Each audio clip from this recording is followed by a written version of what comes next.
I mean, when people say, no, you know, all this actor studio mythology, express yourself, be who you really are. Well, I think most people are monsters secretly. I think I like to live in a society where you do whatever you want, just please don't express yourself too much, you know. The ultimate sociological, societal illusion is the idea of being yourself. Always be yourself, unless you suck. In fact, we put so much pressure on people to be their authentic, happiest selves that it's almost counterproductive. You end up worrying so much about what your authentic self might be that you act in a manner that is deeply inauthentic. Zizek says that the best way to be your authentic self is thereby to let go of the illusion that there is such a thing as an authentic core to your own being. This is what Lacan calls the theory of the subject. Pourquoi dirais-je autre chose que ce dont il s'agit? Justement. Think about it. You're going through your day-to-day life and you're acting in a supposedly autonomous and independent manner. You're developing your own personhood in society. You have friends, you have relations, you have responsibilities at work. And yet underneath it all, you wonder to yourself, behind all of these masks, who is the real me? The truth is that you are your own mask. That there is a kind of nothingness, a primordial void underneath the appearances that you project out onto the world. In fact, that underneath those appearances lies nothing except more appearances. Lacan says that a successful psychoanalytic treatment always implies traversing the fundamental fantasy. So what is the fundamental fantasy? Basically, the fundamental fantasy is the idea that there is a true, authentic you. Vers plus de quoi? Vers plus de vérité, enfin. As soon as you've learned to accept the idea that there is no such thing as authenticity, that there is no such thing as a real you, that's when you've paradoxically identified the real you. What it means to act spontaneously in a manner that is totally befitting of your true self is precisely to let go of the preconceived notions that there is such a thing as a true self detached from the world of appearances and performances. These are fictions which already structure our reality. If you take away from our reality the symbolic fictions that regulate it, you lose reality itself. Self-incarceration in the Plato's cave. Virtually all philosophy descends from Plato. And this particular piece of philosophy routinely comes up in discussions of how humans perceive reality and whether there is any higher truth to existence, ruminate on the nature of belief versus knowledge. The allegory begins with prisoners who have lived their entire lives chained inside a cave. Behind the prisoners is a fire, and between the fire and the prisoners are people carrying puppets or other objects. These cast shadows on the opposite wall. The prisoners watch these shadows, believing this to be their reality as they've known nothing else. Plato posits that one prisoner could become free. He finally sees the fire and realizes the shadows are fake. This prisoner could escape from the cave and discover there is a whole new world outside they were previously unaware of. This prisoner would believe the outside world is so much more real than that in the cave. He would try to return to free the other prisoners. Plato suggests that since the prisoners would likely react violently to someone coming back and telling them of the outside world, that it wouldn't be in one's best interest to descend back into the cave. Fear is the virus, truth is the immune system, and creativity is the cure. The cure should never, and can never be, worse than the disease. We live in an age of fear. It's not only fear of germs, war, poverty or any other tangible threat that most besets humanity. It's also the fear of being disliked and ostracized by the general public, the fear of our freedom of expression being dismissed, ignored or subdued. Peer pressure is the fundamental force of the social universe. Anyone who's part of a collective will be pressured to accept its consensus on matters trivial and important. Congruence between what a collective believes and truth is happenstance. The larger the group, the higher the chance of incongruence. Groups don't think, they perpetuate and enforce belief. Collectives collectivize what passes for thought, none more so than governments. There's always the danger that someone might ask why those who rule get to club everyone else into submission. Rulers either suppress that question or try to provide a nominal justification. Psychological dissonance plagues true believers. What are they going to believe, dogma or their own senses and thought processes, such as they are? It's the root cause of their psychic brittleness, the inability to answer questions or engage in debate, the insistence on ostensible agreement, and the need to suppress anyone who doesn't go along. The danger to all this is individuals who think and act for themselves, those who are woke to the woke, so to speak. The key to standing on the outside, critically examining what's within, will need to be prepared to abandon any desire to remain on the inside.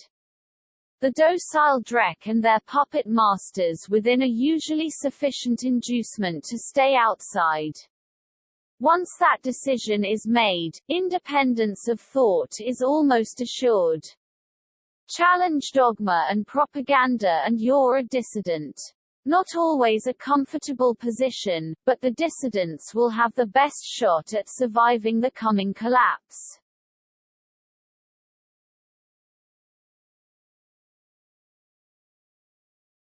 For Nietzsche, becoming who you are leads to greatness.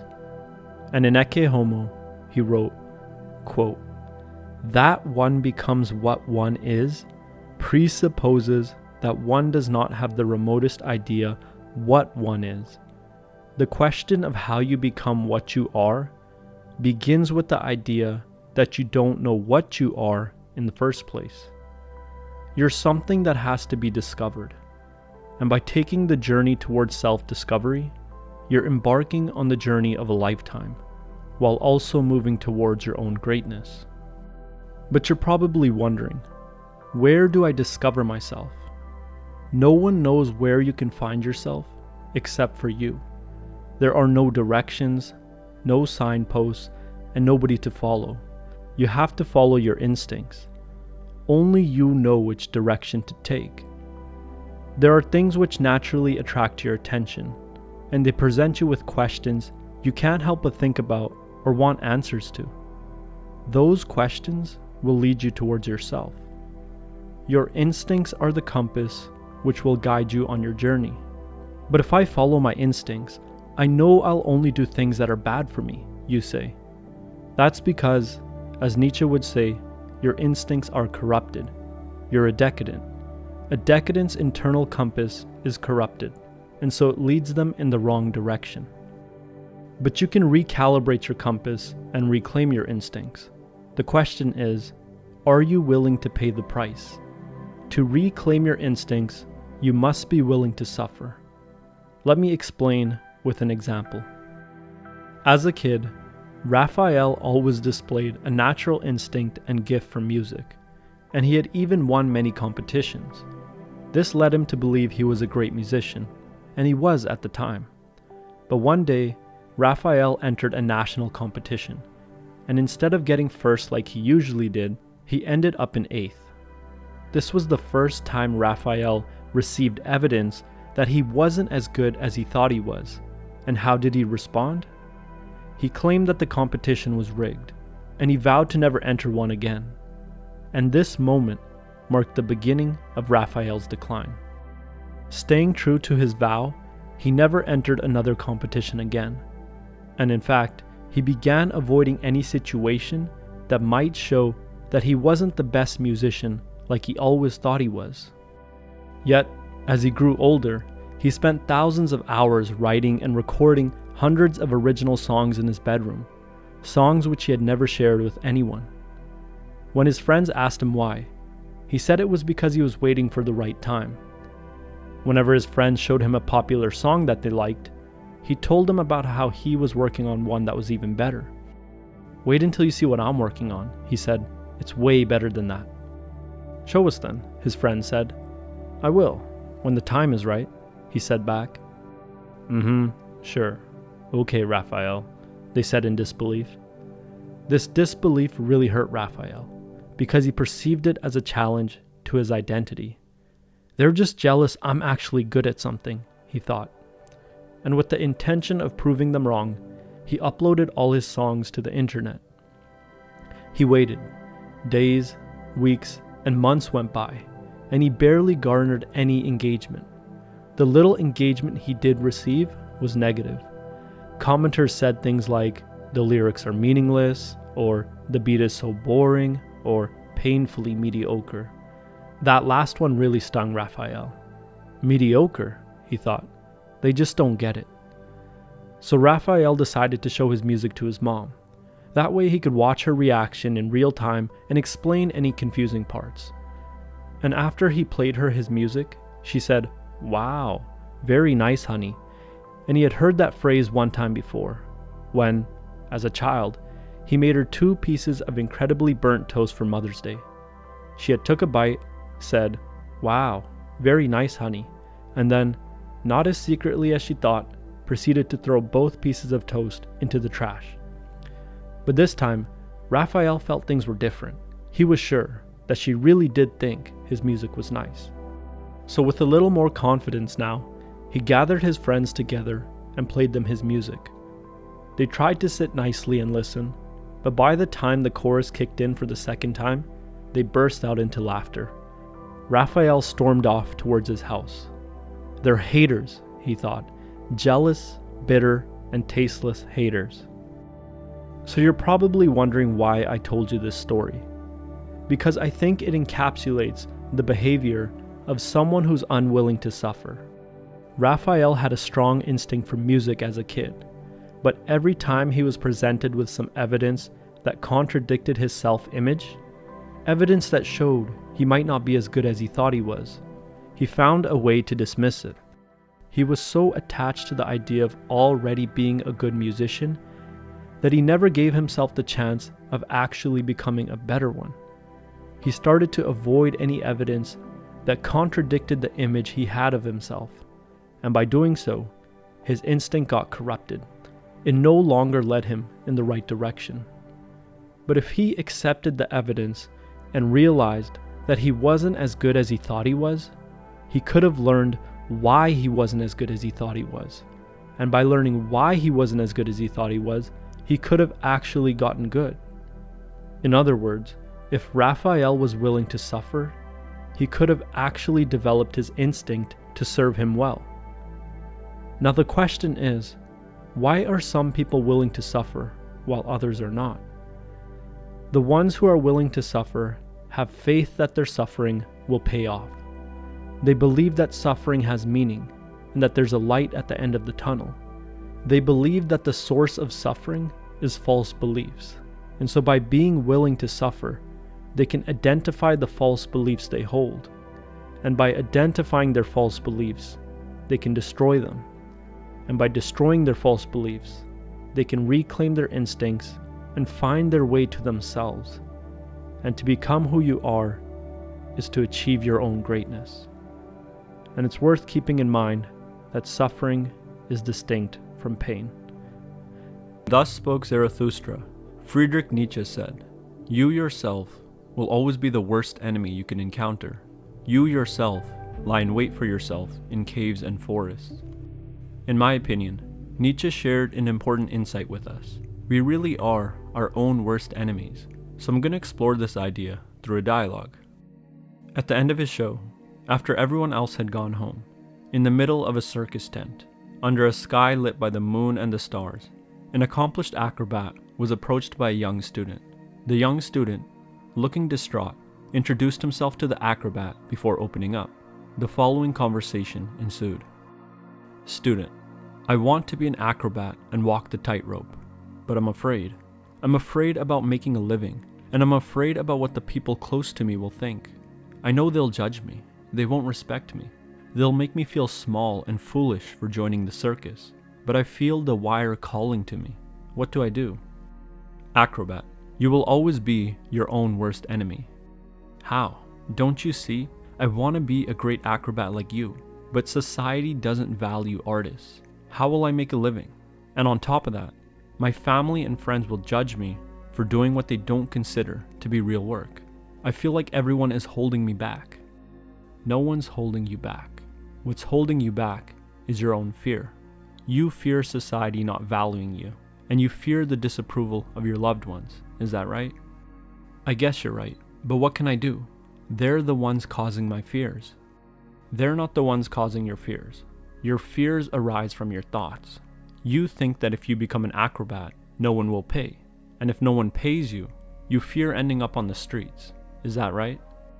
Right. You think if you become an acrobat, your family and friends won't respect you, so you fear being disrespected. Is that correct? That's correct. And I know I shouldn't feel this way, but I do.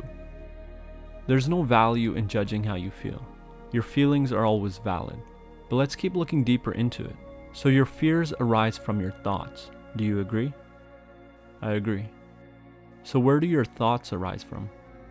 I'm not sure. They arise from your desires. What do you mean? Well, you're thinking right now. You just used thought to ask me a question. And what was the source of that thought? It was your desire to get clarification, wasn't it? Yeah, I guess that's right. So you agree. Thought arises from desire. Let's look into your desires. You want society to value artists more because you believe that will help you get paid. Is that right? Right. And you want everyone to respect you for your career. Is that right? Right. Okay, now I need you to listen very carefully. So your desire leads to thought, and your thought leads to fear. So if your desire goes away, the thought goes away. And if the thought goes away, so does the fear. And when the fear drops away, you get out of your own way. You stop being an enemy to yourself. Do you understand? I get it now, but how do I drop desire? See, that's the trap. You can't drop desire. Wanting to drop desire is itself a desire. Fighting fire with fire only produces more fire. But desires fall away on their own through understanding. So let's look at your own understanding of the world. Okay. So you believe that society doesn't value artists. And if society doesn't value artists, that means you'll never make any money. Is that right? That's right. Well, let's examine that. If you sell water in a desert, does it matter what people think of you? I guess not.